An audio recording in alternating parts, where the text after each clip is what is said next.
Elle répondait au nom de Becky Starr. Cette femme camerounaise âgée d'une quarantaine d'années a été retrouvée morte dans un appartement à Aubervilliers.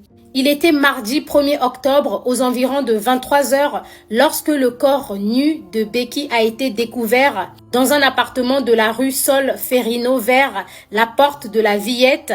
Les sources ont confié que l'appartement servait à des fins de prostitution. Dans une vidéo des caméras de surveillance qui tourne actuellement sur les réseaux sociaux, on voit un jeune homme frapper à la porte et Becky, avec beaucoup d'hésitation, va ouvrir la porte à moitié.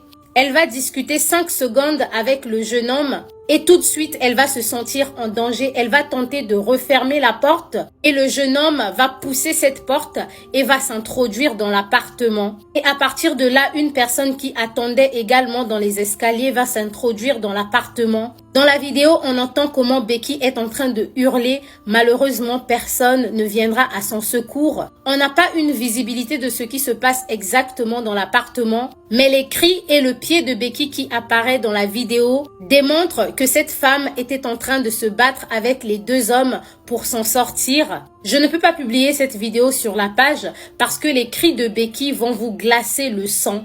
Après l'incident, c'est une connaissance de Becky qui va contacter les forces de l'ordre parce qu'elle n'avait pas eu des nouvelles de sa camarade. Et c'est dans ces circonstances-là, malheureusement, que le corps de Becky a été retrouvé. Elle était nue par terre et son corps présentait des traces de lutte. Avant de faire cette découverte, plus tôt dans l'après-midi, une voisine de l'immeuble avait contacté la police pour déclarer qu'elle avait entendu des cris d'une femme qui se faisait agresser. Et ça a été dit que lorsque la police s'est rendue sur les lieux pour une perquisition, il n'y avait pas de corps dans l'appartement. Jusqu'à présent, aucune personne n'a été interpellée. Becky Starr était domiciliée à Paris et selon le parquet de Bobigny, l'enquête a été confiée à la police judiciaire de Paris. Enfin, le départ de Becky a terrifié beaucoup de gens dans la communauté camerounaise et les circonstances de sa mort sont actuellement au cœur des débats. Certaines personnes ont déclaré que c'était une fille de joie, comme disent les Camerounais, une vendeuse de piment. Et ce qui lui est arrivé fait partie des dangers de ce métier. D'autres ont déclaré que son assassinat était prémédité à cause de l'argent de la tontine qu'elle venait de toucher. Certains pensent que c'était un règlement de compte et vous, dites-moi en commentaire, quelles peuvent être les raisons qui ont poussé aux agresseurs de Becky de lui ôter la vie?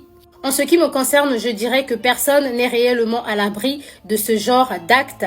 Personne n'est vraiment en sécurité. Il faut faire attention, ça ne sert à rien d'ouvrir la porte de votre maison lorsque vous n'avez invité personne. Personne ne mérite de quitter ce monde de cette façon. Si on doit mourir, ça doit être d'une mort naturelle. Becky Starr, que ton âme repose en paix et que Dieu console ta famille. Sur ce, prenez soin de vous et surtout faites attention à vous. J'ai carrément l'impression que l'affaire de non-assistance à une personne en danger là n'existe pas en France. Comment est-ce que c'est possible que... Parce que la vidéo que j'ai regardé ça sur un statut, mais comme je courais, je me suis pas arrêtée. On entend la fille, c'est-à-dire qu'on a l'impression qu'elle avait multiplié plusieurs baffles pour être en train de parler dans la maison. Mais pour crier là-bas, personne ne vient l'assister. C'est après quand sa copine ne la voit pas, c'est sa copine qui déclenche l'alerte. Ça n'existe pas chez vous le délit pour non-assistance à une personne en danger ou quoi? J'ai carrément l'impression que la France, c'est chacun pour soi, Dieu pour tous en fait. Gars, ouais maman, mais j'ai vu dans la vidéo là, le gars avait le haut où c'est des...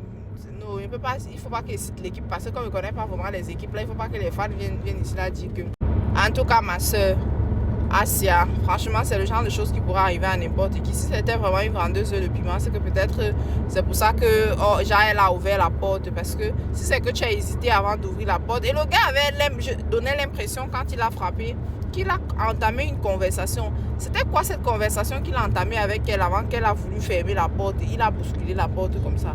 Qui était là pour savoir? Oh, quand il y a disparition, c'est-à-dire que tu vas te demander qu'est-ce qui s'est passé.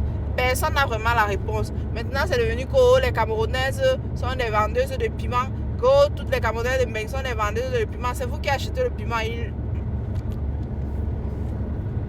C'est qui a failli sortir de ma bouche là, non?